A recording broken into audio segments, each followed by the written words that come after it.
Ya,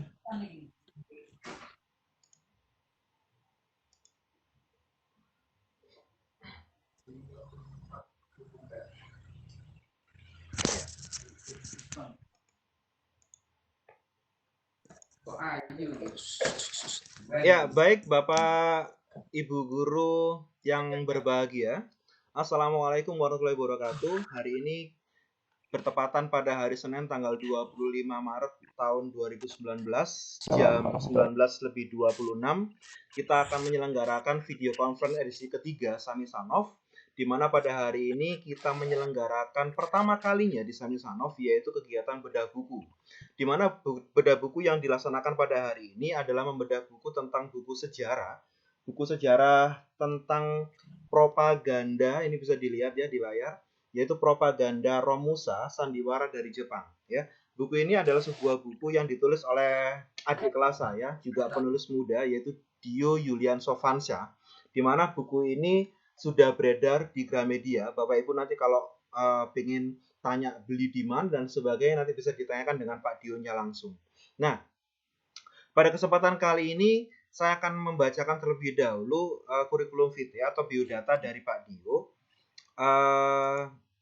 Siapa sih sebenarnya Pak Dio ini gitu ya? Ya, jadi akan saya share siapakah Pak Dio ini. Nah, Pak Dio ini adalah, sebentar, file saya mana ya? Nah ini. Nama lengkapnya adalah Dio Yulian Sovansya, sarjana pendidikan. Beliau dilahirkan di Pasuruan tanggal 9 Juli 91. Rumahnya di Perumahan Wahyu Taman Sarirogo, Blok AN 18 Sidoarjo. Dengan emailnya kriting45gmail.com, Instagramnya krjlajah atau KR Jelajah Sejarah. Beliau adalah guru di SMA Muhammadiyah 2 Surabaya, beragama Islam. Latar belakang beliau, ini kalau saya share bisa nggak ya? Bentar, saya share dulu aja. Yep. Nah, latar belakang pendidikan beliau itu sekolah dasar di SDN 2 Kerjapanan dari tahun 97 sampai tahun 2003. Kemudian pernah mengenyam SMP di SMP 1 Gempol tahun 2003 sampai 2006. Kemudian beliau juga pernah SMA di SMA 1 Purwosari tahun 2006 sampai 2009 dan merupakan lulusan Universitas Negeri Surabaya atau UNESA, tepatnya di pendidikan sejarah mulai tahun 2009 sampai dengan tahun 2013. Pengalaman kerja beliau sebagai narasumber, pemateri maupun sertifikasi, pada masa kuliah dia pernah menjadi asisten laboratorium rumah sejarah. Wah, ini saya nggak pernah ini jadi asisten dosen ya. Keren nih Pak Dio ini. Kemudian beliau juga mengajar di SMA Muhammadiyah 2 Surabaya tahun 2013 sampai sekarang. Kemudian pernah juga menjabat SPM. SPM itu apa Pak? Jaminan mutu di ISO waktu SMA. Dalam tim ISO yang terakhir ketua tim SMA Rujukan Nasional. Keren ini ya. Kemudian beliau juga pernah menjadi narasumber pada diskusi Jendela Wawasan tahun 2016 di UNESA. Kemudian tim pembuatan media pembelajaran nasional, PT Wardana tahun 2014 sampai 2016.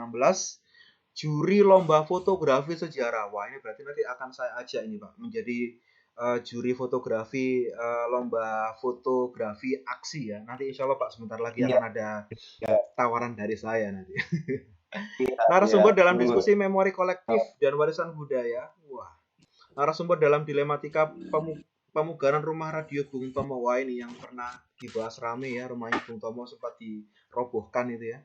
Kemudian narasumber dalam teknik fotografi bangunan kuno. Waduh, sertifikat kompetensi pemandu museum nasional oleh Badan Nasional Sertifikasi Profesi Kepemanduan Museum 2013. Dan terakhir kemarin manggung sama saya di jurusan sejarah, memberikan motivasi pada adik-adik kelas Pak ya. Tahun 2019. Iya. Jadi itu sekilas tentang Pak Dio. Banyak sekali ya prestasi-prestasinya. Kemudian beliau juga merupakan penulis buku yang pertama beliau, ya ini buku tentang propaganda Romusa, Sandiwara dari Jepang. Semoga nanti dalam pemaparannya Pak Dio bisa menjelaskan apa sih menariknya buku ini kemudian apa saja isinya, kenapa sih kok perlu dibedah, terus hal apa saja yang bisa menginspirasi kita semua tentang buku dari judul berjudul Propaganda Romusa Sandiwara dari Jepang ini. Ya, itu dari saya tentang kurikulum vitae dari Pak Dio. Selanjutnya Pak Dio bisa menjelaskan tentang pemaparannya berkaitan tentang bedah buku kita pada hari ini, sambil mengingatkan untuk Bapak Ibu semuanya, sambil Bapak Ibu mendengarkan penjelasan dari Pak Dio, jangan lupa untuk mengisi absensi, termasuk Pak Dio ya, kalau nganggur-nganggur nanti diisi dulu absensinya, dan mengisi link angket, karena nanti ini sebagai bahan kita untuk membuat elektronik sertifikat. Ya, insya Allah setelah kita melaksanakan kegiatan ini, nanti akan dibuatkan sertifikat yang berisi tentang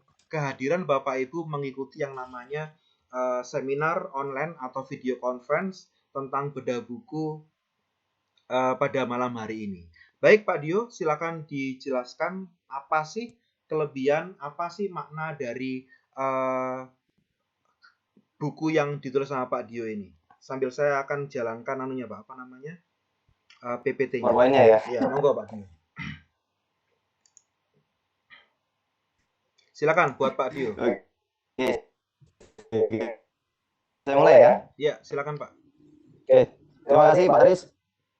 Assalamualaikum warahmatullahi wabarakatuh. Selamat malam Bapak Ibu yang sudah mau mengikuti bedah buku pertama ya kedua ya, ini sebelumnya pernah launching di UNESA, tapi sebenarnya kalau untuk bedah buku ini yang pertama Pak Aris. Terima kasih sudah mengajak saya untuk join ke channelnya.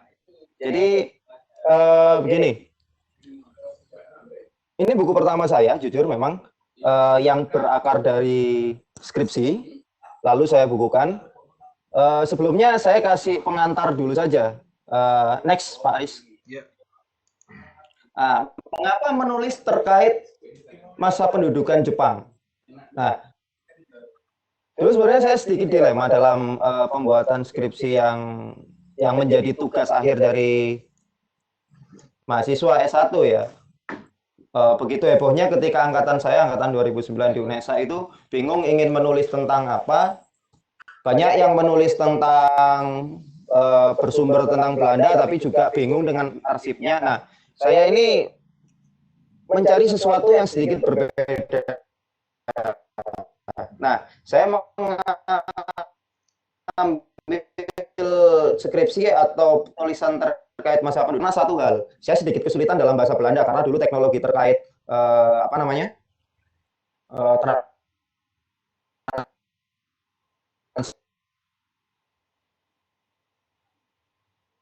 translator itu masih belum secanggih sekarang.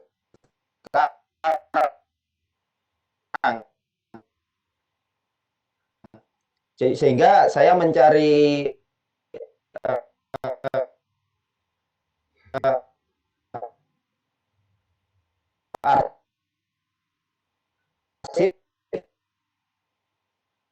bahasa Jepang. Kebetulan ketika pendudukan masa Jepang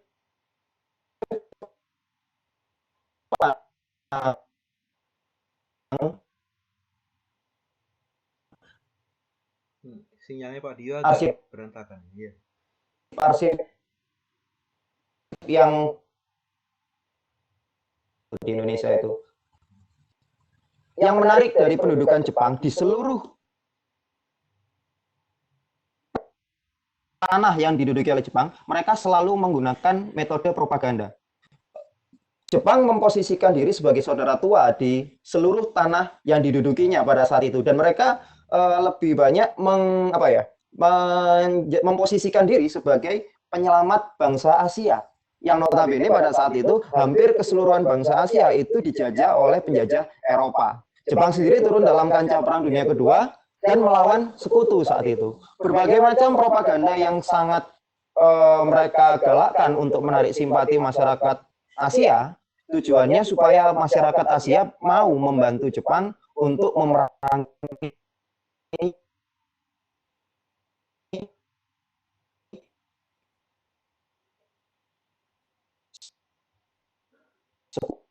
sekutu. Dalam artian bisa dikatakan Jepang ini gimana caranya memperoleh segala macam sumber daya alam dan manusia yang semuanya ditujukan untuk kepentingan militer.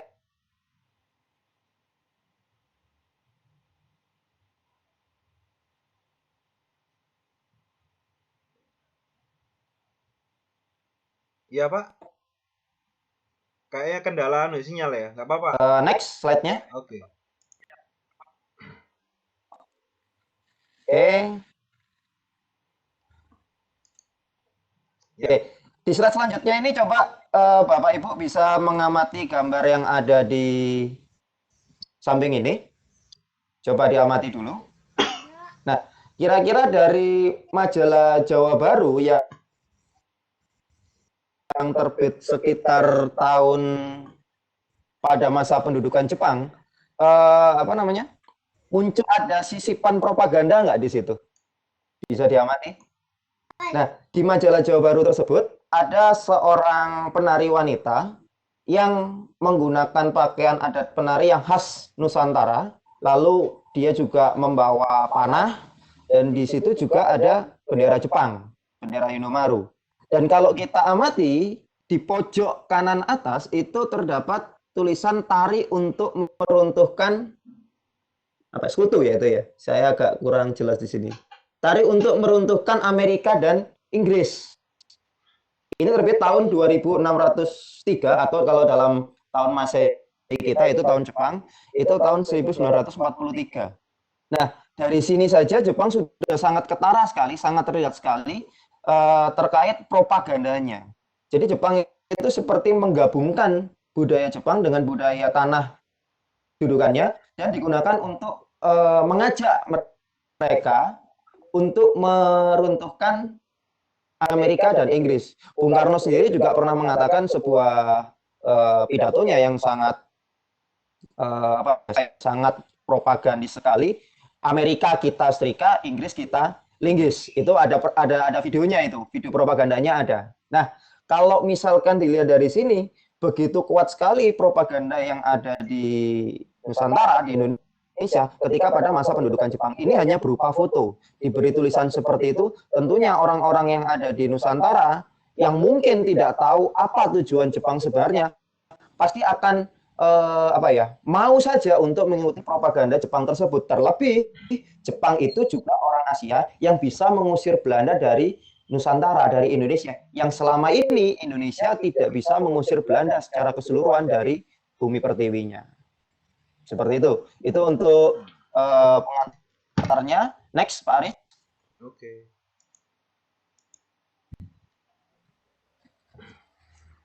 Ya. Oke. Sekarang apa hubungannya dengan Indonesia? Nah, sebelum saya membahas lebih lanjut terkait propaganda yang ada di di Indonesia, terlebih di Jepang, sebelum kita masuk ke skup sandiwara dan Romusa, coba perhatikan slide selanjutnya. Mau Pak Aris di next lagi.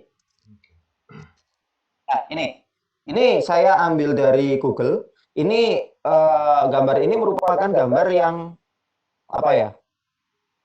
bersatunya tiga kekuasaan yang sangat ingin sekali menguasai dunia. Di situ ada lambangnya Nazi, ada Jerman, ada Jepang, dan ada Italia. Mereka semua berkolaboratif untuk melawan sekutu dan mereka memiliki satu tujuan untuk menguasai dunia. Yang pertama, next, monggo Pak Aris.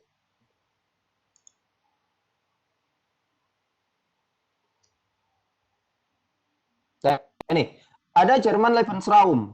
Jerman di sini itu bisa dikatakan pemimpin ya pemimpin dari Tripek. Dalam artian blok sentral itu dipimpin oleh Jerman. Jerman bagaimana caranya bisa menguasai Eropa supaya mereka bisa menguasai dunia. Jadi sentral itu membagi 3 kekuatannya antara Jerman, Jepang, dan Italia.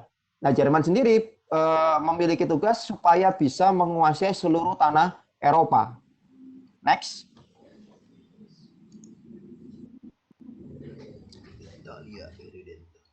Oke, untuk Italia Irredenta itu Italia karena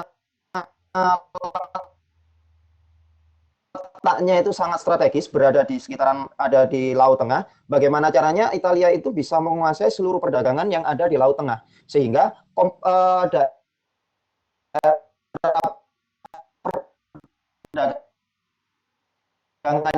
yang ada di Eropa yang menghubungkan 3 benua Eropa, Asia dan Afrika, Eropa dan Asia itu bisa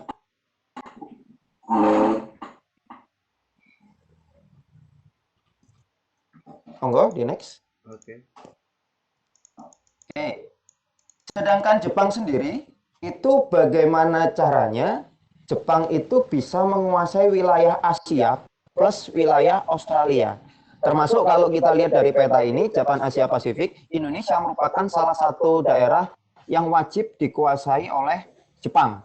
Sehingga jika Jepang menguasai daerah tersebut, lalu Jepang menguasai wilayah Asia Pasifik, lalu Jerman menguasai wilayah Eropa, dan Italia menguasai wilayah dari Laut Tengah, kekuatan dari blok sentral ini akan sangat kuat dan bisa menghancurkan sekutu. Sehingga cita-cita blok sentral untuk menguasai dunia itu bisa terwujud.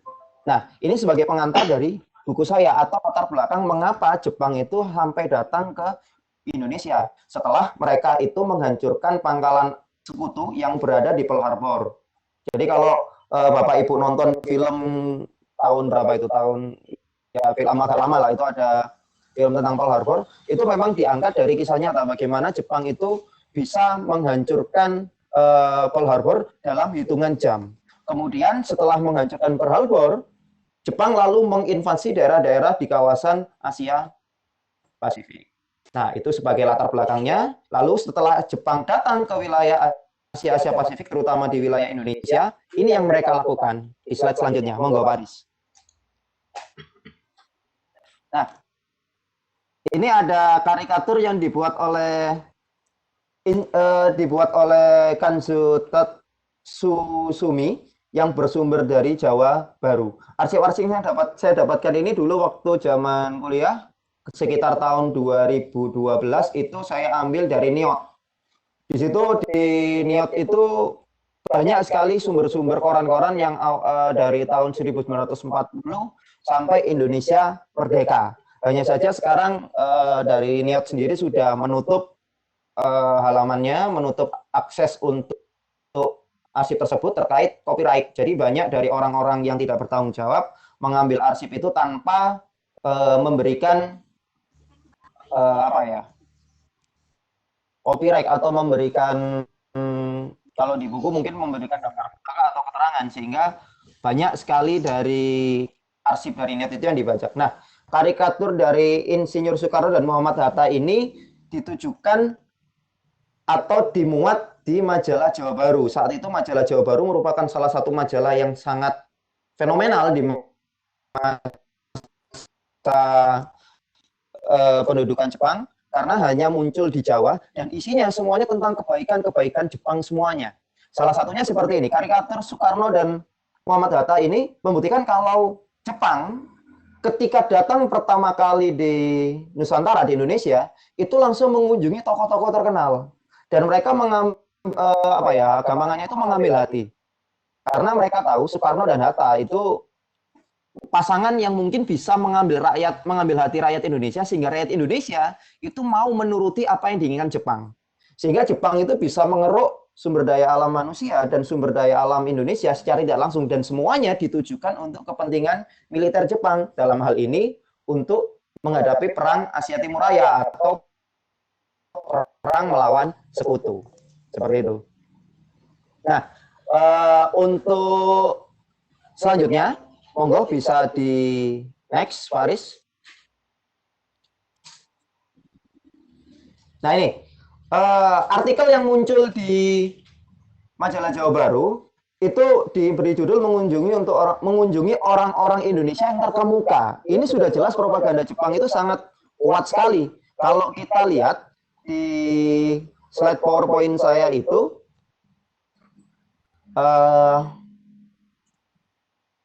majalah Jawa Baru yang saya ambil dari Niot itu muncul tahun 1943.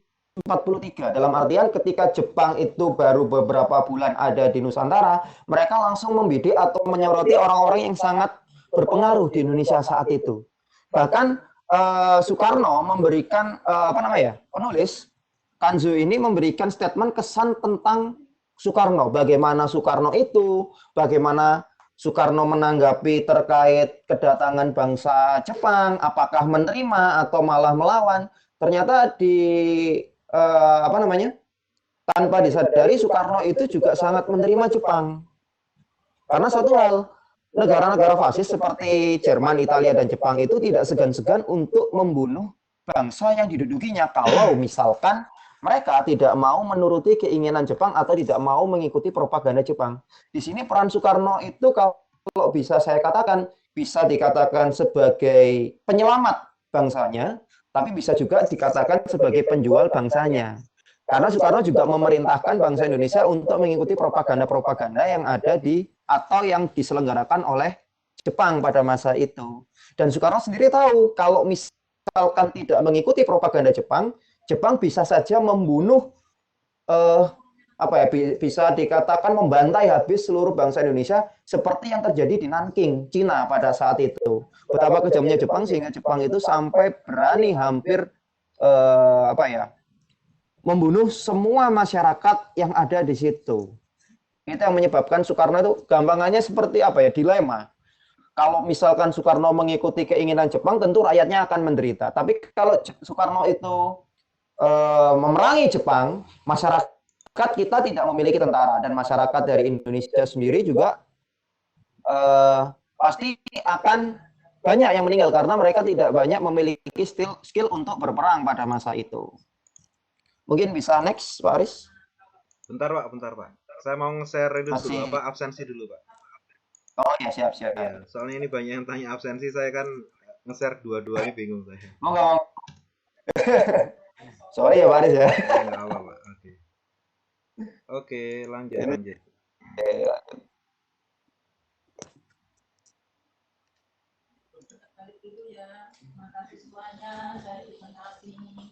Oke, bisa next lagi Pak Aris?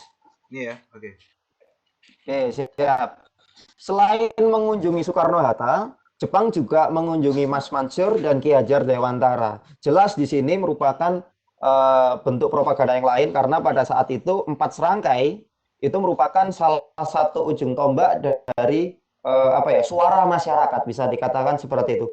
Terbukti dengan propaganda Jepang setelah 3A itu akan muncul Putra, Pusat Persatuan Rakyat ya, dalam artian mereka itu bagaimana caranya masyarakat Indonesia pada saat itu bisa dikontrol oleh Jepang melalui 4 serangkai ini.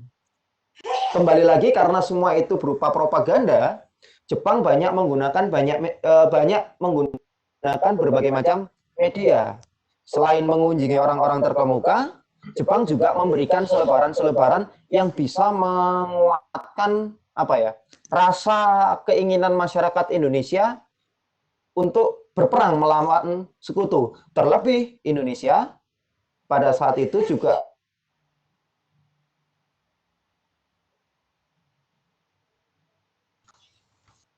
iya.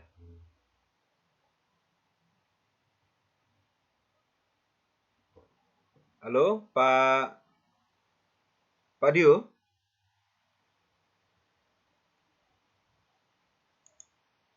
Bentar. Ya, tiba-tiba Pak Dio ini menghilang ini. Halo Pak Dio?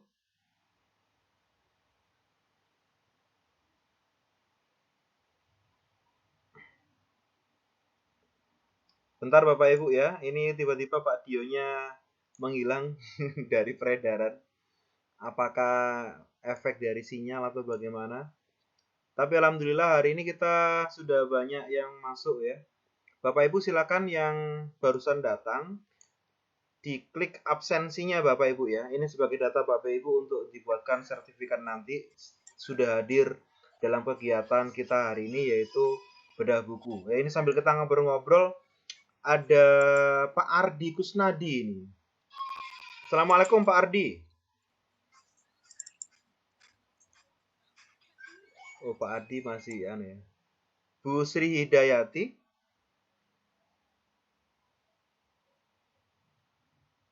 Ya, ada Bu Haja Zainab. Wah, Bukan pernah ya dijajah oleh bangsa Belanda itu Oke, 50 tahun mulai zaman.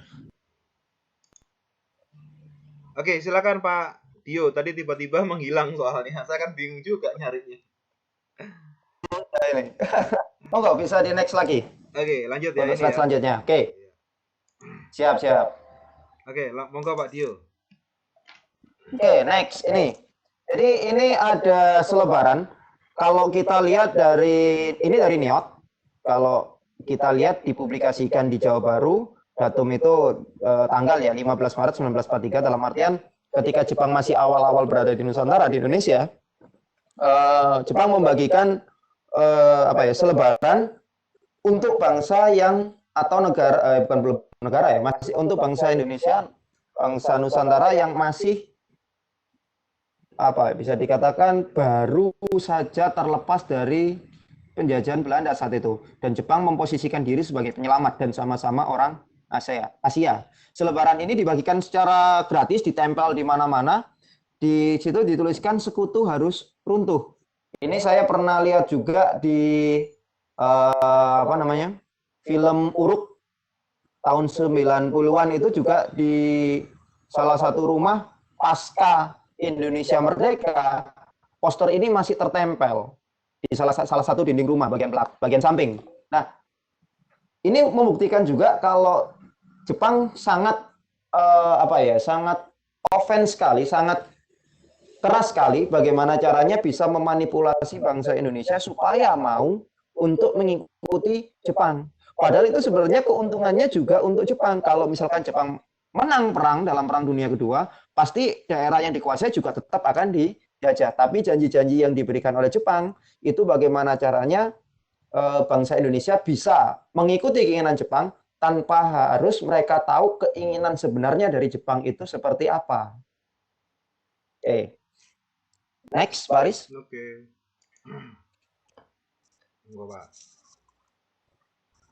Oke. Ini saya dapatkan juga dari Jawa Baru. Memang kalau kita lihat arsip yang saya dapatkan berupa foto atau artikel itu kebanyakan dari Jawa Baru. Karena memang Jawa Baru sendiri berupa majalah, bukan koran. Kalau koran kita banyak Asia Raya dan macam-macam. Tapi kalau Jawa Baru berupa majalah yang menunjukkan kebaikan-kebaikan Jepang. Dan itu muncul selama masa pendudukan Jepang. Di sini kita masuk ke inti dari buku saya terkait sandiwara. Nah, seperti yang saya jelaskan di awal tadi, pada masa penjajahan Belanda, film itu sudah muncul. Memang berawal dari sandiwara juga, kalau pada masa Belanda disebut tunil. Lalu muncul perusahaan-perusahaan film, perfilman dari Belanda. Salah satu yang terkenal itu ada film, ya memang filmnya masih film bisu ya, hitam putih, film bisu tanpa ada suara. Itu salah satu film yang pernah saya lihat sedikit cuplikan dari film Uruk. Itu ada film yang namanya Tarsan. Dan di situ memang sudah sangat canggih sekali perfilman pada masa itu dan merupakan sebuah sesuatu yang baru bagi masyarakat awam pada saat itu. Nah, ketika masa pendudukan Jepang, segala hal yang berbau Belanda atau berbau Eropa, berbau sekutu, semuanya dilarang. Sehingga seolah-olah Jepang itu memulai dari awal untuk bidang kesenian. Di sini Jepang membentuk Keimin Bunkashi Doso atau pusat kebudayaan. Nah, Keimin Bunkashi Doso ini berada di bawah naungan Sendenbu. Jadi Jepang sendiri ketika pada awal datang ke Nusantara, Jepang langsung membentuk departemen-departemen, salah satunya departemen Sendenbu yang bertugas untuk menghimpun propaganda-propaganda yang akan dilakukan, yang akan disiarkan di seluruh tanah dudukannya, tanah yang dijajahnya.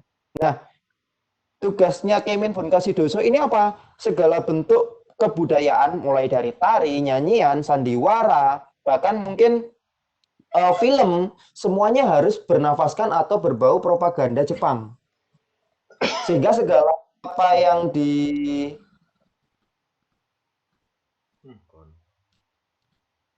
disampaikan, semuanya supaya bisa masyarakat Indonesia ini supaya mau macam sesuatu yang ingin diberikan Jepang itu pasti akan dimunculkan juga. Contoh seperti Romusa. Jepang pernah mempropagandakan kalau Romusa itu prajurit ekonomi dan merupakan pekerjaan yang sangat mulia karena membangun bangsa dan membantu Jepang untuk memerangi sekutu. Romusa sendiri itu banyak bekerja di membuka lahan, membuka hutan, tujuannya digunakan sebagai lapangan terbang atau membangun rel kereta api yang digunakan untuk mengangkut para prajurit. Hampir seluruh yang dibangun oleh Romusa seluruhnya ditujukan untuk kepentingan militer Jepang. Banyak sekali pusat kebudayaan ini menghimpun berbagai macam bentuk kesenian. Cuman karena buku saya ini bernafaskan sandiwara, kita fokuskan di sandiwara-sandiwara Jepang. Oke, bisa next Pak Aris. Oke. Nah ini ada salah satu bentuk sandiwara Jepang yang namanya kumicho istimewa. Ini bagaimana caranya seorang RT atau seorang pengurus desa itu memberikan sebuah statement atau wacana kepada masyarakatnya supaya mau membantu Jepang. Dan seluruh pemain sandiwara yang ada di sini seluruhnya itu adalah pemain dari Indonesia. Bahkan lucunya beberapa artis, dulu sudah ada artis Bapak Ibu. Jadi artis-artis masa Belanda, masa Jepang itu dulu sudah ada. Bahkan kalau Bapak Ibu percaya, mungkin pernah dengar nama Vivi Young. Itu pernah main sama Aminah Cendrakasih yang jadi maknya di dalam film Sidul, anak sekolahan. Ketika masih muda, Aminah Cendrakasih itu pernah bermain dengan Vivi Young. Vivi Young sendiri ini merupakan artis mulai dari zaman kolonial Belanda, lalu artis film ya Bapak Ibu ya. Memang awalnya dari tonel, lalu ketika perfilman itu muncul, itu berubah menjadi artis film. Lalu ketika pada masa pendudukan Jepang, kembali lagi ke sandiwara, atau kalau dalam bahasa Belandanya tonel. Nah, seluruh artis yang ada di sini tuh diminta oleh pemerintah Jepang untuk bermain sandiwara lagi, tapi seluruh naskahnya berasal dari Sendenbu. Berasal dari Keimin Bunkasidosho. Jadi bisa dikatakan Keimin Bunkasidosho ini sebagai lembaga sensornya Jepang ketika masa pendudukan Jepang. Seperti itu. Nah, lakon kumicho istimewa ini banyak sekali. Kalau ini saya tidak menampilkan naskahnya karena kalau saya tampilkan pasti nggak bisa dibaca juga karena sangat kecil-kecil sekali tulisannya. Ini gimana caranya pengurus desa itu bisa menghimpun masyarakatnya, rakyat Indonesia yang ada di suatu daerah di tempat ini, itu mau mengikuti segala macam propaganda Jepang. Mulai dari Romusa, mulai dari Heiho, Peta, Senen, dan Keibo, dan Fujinkai, dan lain-lain. Semuanya itu ditujukan untuk membangun bangsa Indonesia. Kalau misalkan nanti Jepang menang perang, janjinya Jepang, Indonesia akan diberikan kemerdekaan. Dan dari pelatihan propaganda yang diberikan Jepang itu tadi, Jepang bisa menjadi bangsa yang mandiri dan Jepang akan bisa memerintah negaranya sendiri. Kalau Jepang menang dalam perang dunia. Syaratnya itu. Kalau misalkan tidak menang, Indonesia akan kembali dijajah sekutu, Indonesia akan kembali dijajah oleh Belanda. Jadi kalau bisa dikatakan ini sedikit dilema juga, tapi memang masyarakat pada saat itu banyak yang tidak tahu kalau tujuan Jepang sebenarnya adalah ingin mengeruk sumber daya alam manusia dan sumber daya manusia yang tujuannya untuk kepentingan militer Jepang. Nah, monggo Pak Aris bisa di next.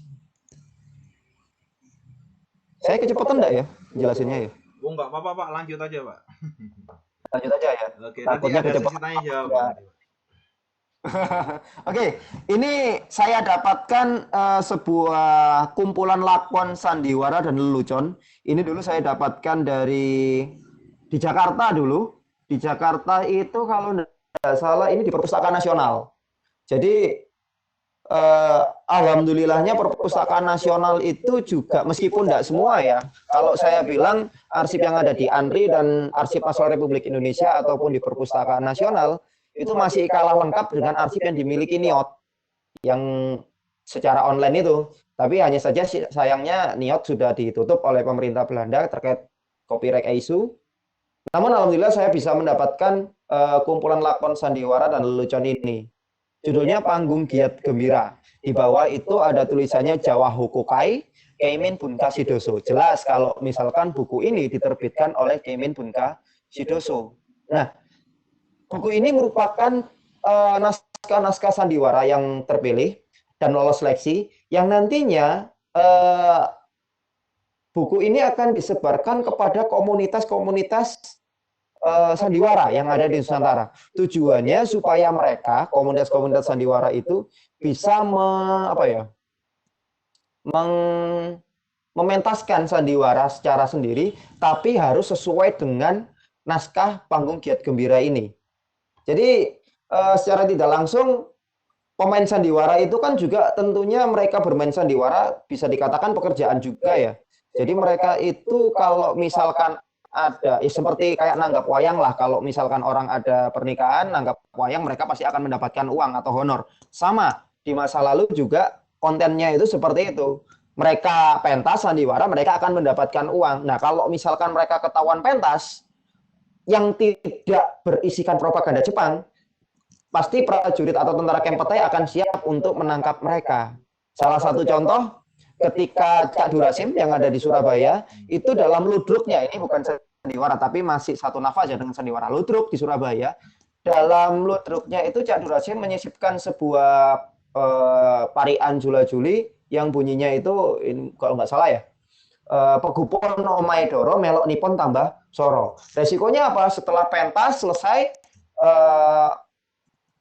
Cak Durasim langsung diseret oleh Kempetai. Dia itu langsung disiksa yang kemudian nanti dihukum mati. Jadi kalau saya baca salah satu buku itu, saya agak lupa judulnya. Itu penyiksaan yang dilakukan Kempetai kepada Cak Durasim itu, Cak Durasim itu perutnya itu dipaksa untuk meminum air sampai besar perutnya, lalu Kempetai itu langsung menginjak-injak perutnya. Itu yang menyebabkan Cak Durasim meninggal. Jadi begitu ketatnya kontrol Jepang terhadap propagandanya, sehingga kalau misalkan ada yang melanggar sedikit saja, tentara Kempetai pasti akan langsung menangkap orang tersebut. Nah, Panggung Giat Gembira ini ada 3 jilid, ada jilid 1, jilid 2, dan jilid 3, yang semuanya itu berisi tentang naskah sandiwara yang menceritakan berbagai macam propaganda Jepang, mulai dari Heiho, mulai dari Romusa, mulai dari Fujinkai dan lain-lain. Semuanya ditujukan untuk kepentingan militer Jepang, seperti itu. Jadi buku ini sebenarnya sangat menarik. Saya kebetulan ketika ke Jakarta itu sebenarnya nggak tahu kalau misalkan ada naskah seperti ini. Kebetulan saja saya juga sedikit browsing-browsing, lalu saya menemukan sebuah link yang berhubungan dengan buku yang juga senafas dengan saya. Itu bukunya Mas Wandi Hutari, itu dari Pajajaran kalau nggak salah, Universitas Pajajaran. Itu membahas tentang judulnya itu Sandiwara dan Perang. Jadi Mas Wandi Hutari itu membahas politisasi terhadap aktivitas sandiwara modern masa Jepang. Jadi lebih membahas terkait sandiwaranya pada masa Jepang. Sedangkan buku saya itu membahas sandiwara tapi dengan propaganda Romusa. Oke. Bisa next, Pak Aris? Oke. Nah ini, tadi sudah kita bahas tentang sandiwara, bagaimana mereka sangat kuat sekali kontrol terhadap aktivitas sandiwara pada masa itu. Sekarang kita masuk ke Romusanya. Jadi ya seperti yang kita tahu, Romusa itu adalah prajurit ekonomi seperti yang dipropagandakan Jepang. Hanya saja kenyataan yang terjadi di lapangan, Romusa itu tidak seindah kata-kata Jepang, tidak seindah prajurit ekonomi. Romusa sendiri di salah satu arsip itu disebutkan bahwa para Romusa ketika secara sukarela mereka mau mendaftarkan diri, rumah-rumah mereka akan diberi apa ya, seperti label atau sebuah penanda kalau ini rumahnya prajurit ekonomi. Dan satu hal, Romusa menurut Jepang, bagi Jepang itu digaji. Dan bagi masyarakat awam yang awalnya tidak tahu kenyataan Romusa itu seperti apa, mereka apa namanya, merasa sangat senang sekali karena mereka itu satu, mereka pasti akan dibayar. Dua, mereka itu pasti akan dianggap sebagai penyelamat masyarakat karena mereka dianggap sebagai prajurit ekonomi. Nah itu begitu apa ya? Begitu lihainya Jepang mengemas sebuah tenaga kerja yang bisa dikatakan lebih kejam daripada, ya bukan lebih kejam ya, sama kejamnya dengan kerja rodi pada masa Daendels ketika Republik Batav saat itu di masa kolonial. Oke, kalau kita lihat dari gambar ini, Bapak Ibu boleh percaya atau tidak, kalau misalkan yang di tengah berdiri paling depan pakai topi itu adalah Soekarno. Jadi Soekarno sendiri itu juga memberikan apa ya, mengikuti propaganda Romusa, tujuannya sebagai contoh kepada masyarakat Indonesia supaya masyarakat Indonesia mau membantu Jepang untuk menyelamatkan Asia dan memerangi sekutu. Di sini bisa dikatakan juga Soekarno menjual bangsanya sendiri kepada Jepang. Tapi di sisi lain kalau kita melihat beberapa buku yang pahamnya Soekarno sentris, Soekarno itu dianggap mengamankan masyarakat Indonesia. Karena Soekarno berpikiran kalau misalkan masyarakat Indonesia tidak mau mengikuti propaganda Jepang, pasti rakyat Indonesia akan bernasib sama dengan masyarakat Cina di Nanking sana. Karena apa ya, yang dilakukan oleh Jepang itu bisa dikatakan seperti genosida, langsung membantai seluruh habis masyarakat Nanking, tua muda, anak kecil sekalipun, remaja, perempuan, laki, semuanya dibantai. Nah, saya juga mendapatkan salah satu bukti keterlibatan Soekarno dalam apa ya, menghimpun masyarakat untuk mau mengikuti Romusa. Monggo Pak Aris, bisa di next.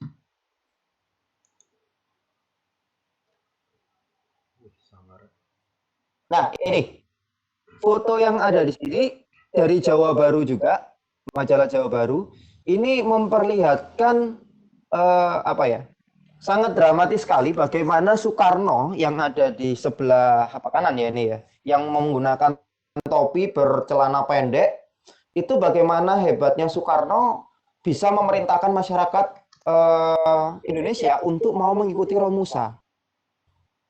Dan ya bisa dikatakan ini hanya sebagai apa ya, gampangannya kayak iklan lah, supaya masyarakat Indonesia itu mau tertarik masuk Romusa. Ini loh, pemimpin yang kamu agung-agungkan, Soekarno, yang dianggap sebagai singa podium pada masa kolonial, yang berani melawan kolonial, itu mengikuti Romusa, yang tujuannya untuk membangun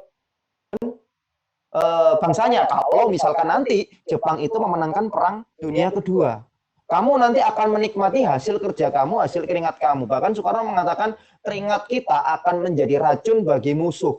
Siapa musuh yang di situ? Tentunya bukan Jepang, tapi sekutu. Dan Jepang mengerucutkan lagi, yang dilawan itu adalah Amerika dan Inggris, bukan Belanda. Padahal riwayatnya kita dijajah oleh Belanda sebelumnya. Kalau kita lihat di bawah gambar Soekarno itu, ada dua gambar, itu kalau kita lihat ada Soekarno juga, yang di depannya ada Waris, yang di depannya itu Soekarno meletakkan topi, itu Soekarno. Itu malam hari ketika bukan yang sebelahnya Pak. Iya itu. Nah, yang meletakkan topi, nah itu yang disorot sama Pak Aris, itu Soekarno. Dalam artian Soekarno itu setelah bekerja malam hari, petang hari, ketika para Romusa selesai bekerja, mereka itu istirahat bersama-sama. Mereka juga menikmati makan malam bersama-sama. Seolah-olah Romusa itu seperti memang prajurit yang sangat mulia sekali. Iklannya, propagandanya. Tapi kenyataannya tidak seperti itu. Bahkan kalau kita lihat gambar di sebelahnya, mereka itu pada malam hari menyaksikan pertunjukan sandiwara. Dan tentunya pertunjukan sandiwara itu juga merupakan propaganda dari Jepang. dan semuanya itu pasti akan berisi bagaimana caranya menuju kemenangan akhir. Menuju kemenangan akhir itu maksudnya bagaimana caranya masyarakat Indonesia mau membantu Jepang supaya Jepang itu bisa memenangkan perang dunia kedua. Seperti itu. Jadi begitu hebat sekali Romusa pada saat itu ketika muncul sosok Soekarno, terlebih di majalah Jawa Baru ini. Ayo silakan masuk ke dalam Romusa, kamu akan dianggap sebagai prajurit ekonomi, kamu juga akan dianggap kalau di salah satu sandiwara yang ada di panggung Giat Gembira, slide yang sebelumnya tadi, itu mereka mengistilahkan masyarakat prajurit pacul. Jadi begitu mulia sekali Romusa itu. Tapi kenyataannya masyarakat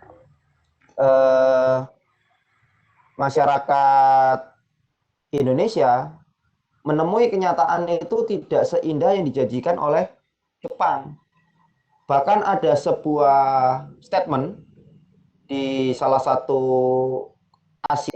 koran Asia, bukan, di majalah di bukunya Ibu Aiko Kurosawa. Ibu Aiko Kurosawa ini salah satu orang Jepang yang tinggal di Indonesia dan menulis seluruh tentang kenyataan penjajahan pendudukan Jepang yang ada di Nusantara. Jadi ada statement seperti ini. Ketika Romusa itu bekerja dan Romusa itu cedera atau sakit, lebih murah mendatangkan Romusa yang baru, yang masih segar, daripada mengobati Romusa yang tengah sakit atau cedera tersebut. Jadi bisa dibayangkan bagaimana menderitanya Romusa ketika mereka bekerja, ketika mereka sakit, mereka tetap harus bekerja. Bahkan mereka itu tidak digaji sebenarnya. Bahkan ketika Romusa itu pergi untuk bekerja sebagai Romusa, tidak banyak yang bisa kembali lagi. Bisa dikatakan kalau dalam presentasenya Bu Aiko Kurosawa, misalkan 100% Romusa yang berangkat disebar di seluruh Nusantara di Indonesia, hanya sekitar 30% yang kembali itu sudah sangat bagus sekali. Karena kebanyakan Romusa akan meninggal di tempat mereka bekerja. Dan satu hal, mereka bekerjanya juga di daerah hutan-hutan, di daerah yang banyak sekali nyamuk malaria, sehingga mereka itu banyak terserang penyakit malaria. Bisa di next, Pak Aris.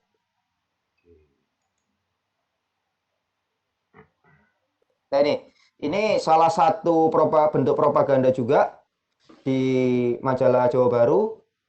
Ini judulnya itu mengobati Romusa yang cedera. Nah ini sebagai bentuk propaganda saja kalau misalkan Romusa itu tetap akan diperhatikan kesehatannya.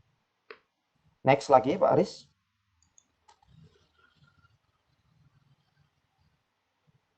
Nah ini usaha untuk keselamatan Romusa ini sangat propaganda sekali.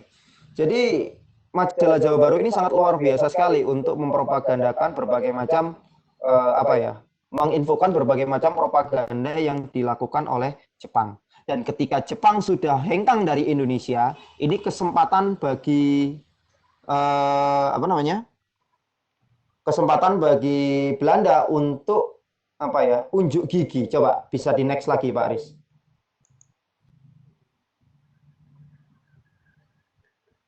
Nah, kedatangan para Romusa yang difasilitasi oleh Belanda ini sumber dari Panji Rakyat.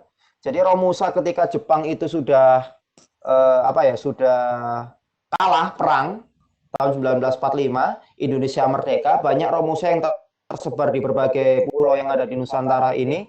Jepang memfasilitasi kedatangan Romusa tersebut. Tujuannya Jepang itu mengambil hati masyarakat Indonesia itu loh. Belanda itu mengambil hati masyarakat Indonesia itu loh. Jepang itu seperti itu ternyata. Dalam artian Jepang itu juga tidak ubahnya penjajah seperti kami. Hanya saja berbedanya ketika kami menjajah, kami memiliki undang-undang yang masih kami taati, meskipun banyak yang menyimpang. Kalau kita boleh mengkritik seperti itu. Tapi Jepang mereka tidak memiliki undang-undang, bahkan mereka tega menyiksa masyarakat Nusantara untuk bekerja tanpa upah. Kami masih memberikan upah meskipun upah itu kecil.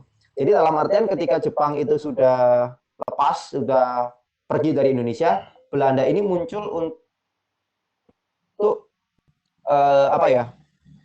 sebagai penyelamat dan pembanding. lebih baik mana, Jepang atau Belanda. Jadi mungkin seperti itu sedikit ulasan terkait buku saya. Intinya buku saya itu menjelaskan terkait propaganda Romusa yang sangat Romusa itu sangat luar biasa sekali ketika masa pendudukan Jepang, tapi Jepang itu berhasil mengemas propaganda tersebut melalui medium atau media sandiwara, sehingga banyak sekali masyarakat Nusantara yang tertipu atau terjerumus ke dalam propaganda Romusa tersebut yang disalurkan melalui sandiwara. Mungkin itu saja yang bisa saya sampaikan. Kurang lebihnya mungkin saya mohon maaf ya kalau misalkan ini saya baca chatnya ini kadang sinyalnya mungkin hilang, kadang muncul, ada suaranya ada atau suaranya tidak. Saya mohon maaf. Mungkin itu saja yang bisa saya sampaikan. Terima kasih kesempatannya. Ini buku saya. Jadi buku saya alhamdulillah sudah beredar di seluruh Gramedia di kota-kota besar di Indonesia. Mungkin ada beberapa seperti di daerah Sidoarjo atau dan lain-lain itu masih belum masuk ya, belum ada. Tapi di daerah kota-kota besar seperti Surabaya, seperti Semarang, Jakarta, Bandung, itu insya Allah sudah ada. Mungkin itu saja yang bisa saya sampaikan. Kurang lebihnya mohon maaf. Assalamualaikum warahmatullahi wabarakatuh. Iya. Saya kembalikan ke Pak Aris. Iya, terima kasih Pak Dio. Waduh, pembahasannya cukup lama ya. Cukup lama, bukan cukup lengkap. Ya. Ya, jadi waktunya tadi saya lihat kasih sampai jam 9 tadi. Iya, nggak apa-apa. Ini masih ada waktu buat kita buat ngobrol nih, Pak. Tenang aja, Pak. Masih ada sekitar 45 menit ke depan. Pertanyaan, monggo. Iya, jadi kawan-kawan, Bapak Ibu semuanya, hari ini kita sudah bersama Pak Dio ya. Itu Pak Dio sudah membedah tadi ya bukunya tentang propaganda Romusa. Terus kemudian di dalamnya juga ada tentang apa ya, kalau saya ngelihat itu ternyata nggak hanya orang Indonesia saja bisa membuat sesuatu yang akhirnya bikin heboh dan sebagainya, tapi ternyata pada zaman Jepang mereka menjajah kita dengan cara-cara yang seperti itu ternyata ya. Seperti kita ketahui bahwa kalau ada zamannya Islam masuk itu kan menggunakan kesenian ya, tapi bukan propaganda ya, menggunakan kesenian. Nah, tapi kalau misalkan di pihak Jepang ini, tadi saya sempat agak terlintas dalam pikiran saya, meskipun saya sudah baca bukunya, saya mau tanya saja biar nanti teman-teman yang lain juga paham Pak ya. Contohnya apa Pak, sandiwara yang digunakan untuk melakukan sebuah propaganda terhadap bangsa Indonesia, sehingga orang Indonesia itu ternyata, oh jadi Romusa itu gampang, oh jadi Romusa itu enak, oh jadi Romusa itu merupakan bagian dari pahlawannya Jepang dalam pembangunan. Nah, itu membuat mindset orang-orang Indonesia biar berpikir seperti itu. Contohnya apa Pak? Apa namanya sandiwaranya seperti apa? Mungkin dijelaskan Pak. Kalau dari sandiwara sebenarnya saya ada filmnya Pak Aris. Jadi film yang itu dari sandiwara difilmkan, itu ada filmnya. Saya punya filenya. Iya. Apa ya, kalau misalkan saya boleh, ini bisa nggak ya di screen lagi ya? Mungkin saya bisa buka file saya mungkin. Itu banyak sekali. Terlebih kalau misalkan kita membuka buku Panggung Giat Gembira ya, di situ sangat banyak sekali propaganda Romusa. Jadi apa ya? Di situ tertulis sangat jelas sekali bagaimana caranya mereka itu mempropagandakan naskah sandiwaranya. Mungkin saya bacakan di buku saya ya. Iya, boleh. Ini sorry, ini nggak bisa nggak tahu karena sinyalnya saya mungkin juga. Ini ada salah satu contoh kutipan. Saya mengutip dari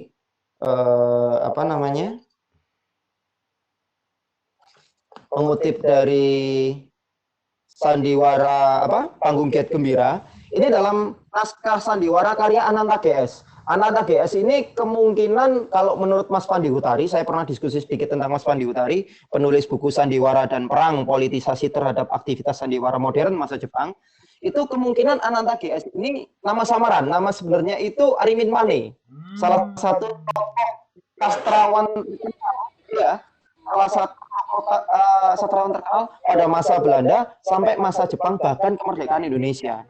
Nah, di sini Ananta GS itu membuat sebuah naskah sandiwara yang judulnya itu sebentar.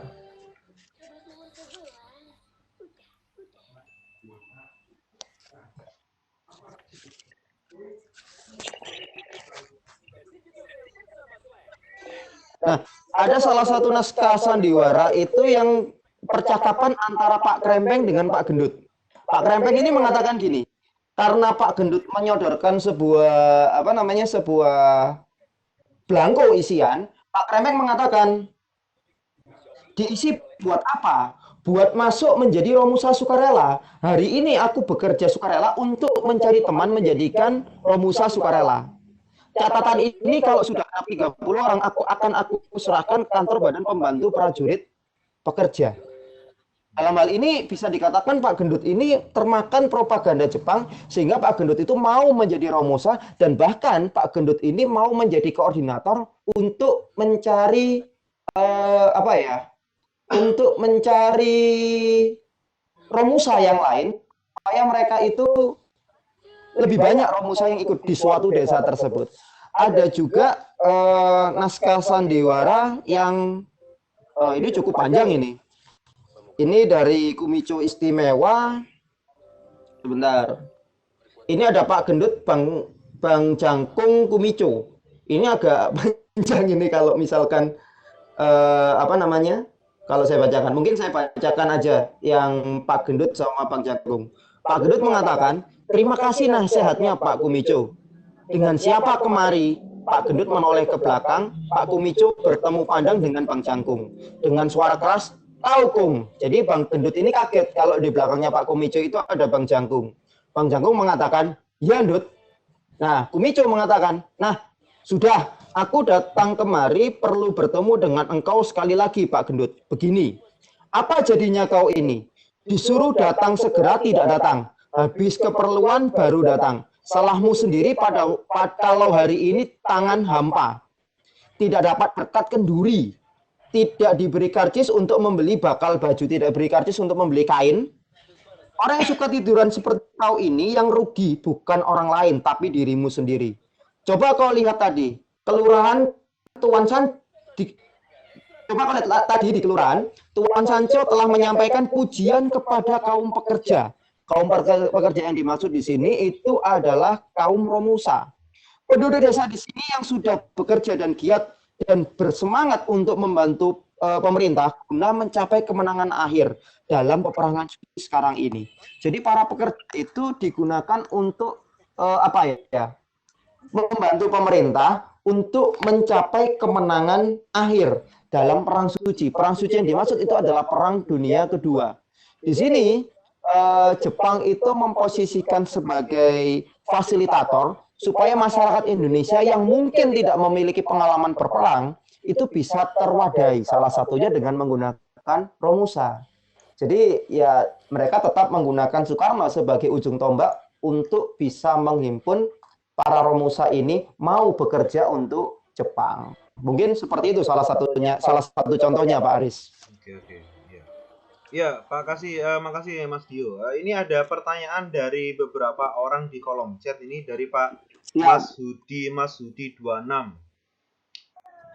Mau tanya nih, menurut mbah-mbah saya dijajah Belanda yang 350 tahun itu masih enak ketimbang dijajah Jepang yang hanya 3,5 tahun. Apa yang membuat mereka merasakan begitu beratnya penjajahan Jepang? Monggo Pak, silakan dibahas. Oke, terima kasih. Pak Mas Hudi ya. Memang Pak Mas Hudi, tapi ini sedikit saya ralat ya. Kalau dijajah Jepang selama 350 itu saya rasa kurang tepat karena penjajahan Belanda itu dibagi menjadi 3 Pak. Yang pertama VOC yang melalui kongsi dagang yang kalau kita baca di buku-buku pelajaran anak SMA itu VOC itu merupakan kongsi dagang. Yang kedua Republik Batav di mana Belanda itu dijajah oleh Prancis di negara Belanda tapi Belanda menjajah kita di Nusantara. Jadi secara nggak langsung kita pernah jajah Prancis tapi melalui Belanda. Yang ketiga itu baru kolonial Belandanya. Nah itu yang dimaksud penjajahan Belanda. Hanya saja di sini yang perlu diluruskan Belanda itu secara keseluruhan kalau kita dijajah oleh negara Belanda memang 350 tahun, tapi terpecah menjadi 3 bagian. Memang kalau kita lihat, katanya mbak saya juga bilang lebih apa ya, lebih nyaman dijajah oleh Belanda, meskipun dijajah itu enggak enak. Tapi Jepang itu kejam sekali, Pak.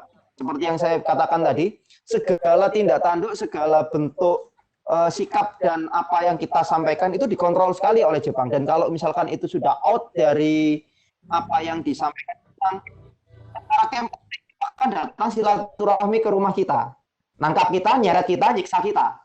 Mungkin kalau misalkan kesalahan kita berat bisa sampai dihukum mati. Seperti yang lakukan oleh Cak Durasim tadi. Nah, Cak Durasim ini kan salah satu tokoh sandiwara. Tentunya apa yang dia katakan itu bisa menggelorakan masyarakat dan menimbulkan nasionalisme yang mungkin nanti bisa berbalik untuk membenci Jepang. Di sini Jepang itu sangat terpojok, Pak, posisinya, Pak. Karena Jepang itu tengah menghadapi perang melawan sekutu. Blok sentral itu hanya 3, Pak. Tapi kalau sekutu itu sangat banyak sekali. Terdiri dari jajaran negara-negara di Eropa dan juga di Amerika. Nah, kenapa kok lebih enak di Jepang? Jepang itu sangat sangat kuat sekali dalam kontrol. Kalau misalkan tidak sesuai dengan keinginan Jepang, ini bisa meninggal. Sedangkan ketika pada masa penjajahan Belanda, kita itu masih bisa hidup berdampingan dengan bangsa Belanda dan kita itu sedikit bebas. Hanya saja memang Belanda itu memberikan strata sosial yang sangat rendah di masyarakat Indonesia. Yang pertama Belanda sendiri orang Eropa, yang kedua stratanya timur asing. Ini timur asing Cina sama Arab karena memang mereka dibutuhkan dalam hal ekonomi perdagangan Belanda. Yang ketiga ini baru orang bumi, inlander. Sehingga meskipun strata mereka sangat rendah, tapi mereka itu masih sedikit diberi kebebasan. Dibuktikan dalam bentuk sandiwara, mereka sedikit bebas dalam memberikan atau mengekspresikan diri dalam hal sandiwara. Seperti itu. Meskipun kalau misalkan kalau kita lihat filmnya Soekarno karyanya Hanung Bramantyo, Soekarno itu masih diperbolehkan orasi dan dijaga oleh Belanda. Asal orasinya itu tidak mengajak rakyat untuk membelot kepada Belanda. Sedangkan Jepang, hal semacam itu dilarang sekali. Sehingga kalau ada yang ketahuan, hukumannya pasti akan ditangkap, kemungkinan terbesar pasti akan dihukum mati. Mungkin itu dari saya, Pak Masudi. Terima kasih pertanyaannya. Oke, ini masih belum ada yang tanya, tapi ada yang sudah menyalakan mic nih. Ada Pak Jafar Ismail, mungkin mau bertanya Pak Jafar, mungkin langsung aja Pak. Monggo, Pak Jafar. Atau Bu Kairunisa Tanjung, ini mic-nya sudah terbuka. Kalau nggak mau bertanya, saya yang gantian tanya ini. Ya, jadi tadi sudah menyinggung tentang Soekarno tadi ya. Kebetulan saya bagian orang yang ditanya sama Mas Hanung waktu itu gara-gara dia tanda kutip pada edaran pertamanya film Soekarno waktu itu kan sempat ditarik kembali kan gara-gara tanda kutip Soekarno itu dianggap menjual bangsanya karena kebetulan dia mengerahkan tenaga wanita menjadi geisha atau sebagai jukun lanfu kan waktu itu. Jukun lanfu, ya, betul. Budak Jepang. Nah, apakah ini juga merupakan bagian dari propaganda Jepang dalam mengerahkan tenaga sebagai pahlawan ekonominya Jepang, sehingga hal itu akhirnya apa? Ternyata orang Jepang ini lebih pandai daripada Belanda. Karena apa? Dia seakan-akan kooperatif, tapi sebenarnya dia mau mengeruk tenaga dan sumber daya itu sebaik-baiknya dari situ. Terutama dari Soekarno yang bisa tanda kutip diperdayai oleh Jepang sehingga bisa mengerahkan karena dia dianggap sebagai lidahnya rakyat kan waktu itu. Iya, monggo dibahas dulu Mas. Ini tanya soal Jukun Ianfu-nya atau yang Soekarno-nya Mas? Karena itu kan sebagai bagian karena dari sumber sejarah memang benar itu fakta kalau memang Soekarno mengerahkan tenaga termasuk tenaga wanita. Terus di sisi yang lainnya, apakah ini merupakan bentuk propaganda juga? Kalau menurut sampean dari hubungan dengan putra juga? Oke. Kalau kita bisa dikatakan Soekarno itu kalau menurut saya pribadi ya sebagai penulis yang berhubungan dengan Jepang, ya seperti yang saya katakan di awal, Soekarno itu sedikit dilema menurut saya. Jadi awal mula kenapa Soekarno mendatangkan Jugun Ianfu itu kan karena Soekarno tidak tega, karena Jepang itu, Jugun Ianfu jujur itu kejahatan perang, dan Jepang itu hanya baru-baru beberapa tahun kemarin itu baru mengakui kejahatan perang tersebut. Jadi ini menarik sebenarnya. Jugun Ianfu itu merupakan salah satu apa ya? Bisa dikatakan Jepang itu beranggapan kalau misalkan dia sudah menduduki suatu wilayah, Jepang itu berhak untuk mengeruk apapun sumber daya alam manusia dan sumber daya manusia atau sumber daya alam yang ada di situ, termasuk apa namanya, termasuk bagaimana caranya mereka itu mendapatkan kepuasan hasrat biologis. Nah, prajurit Jepang itu kan bisa dikatakan prajurit yang siap sewaktu-waktu kapanpun dimanapun pasti akan mati, pasti akan gugur. Nah, di situ mereka itu perlu mendapatkan hiburan. Hiburan sandiwara dapat sudah dari masyarakat Indonesia yang berprofesi sebagai pemain sandiwara.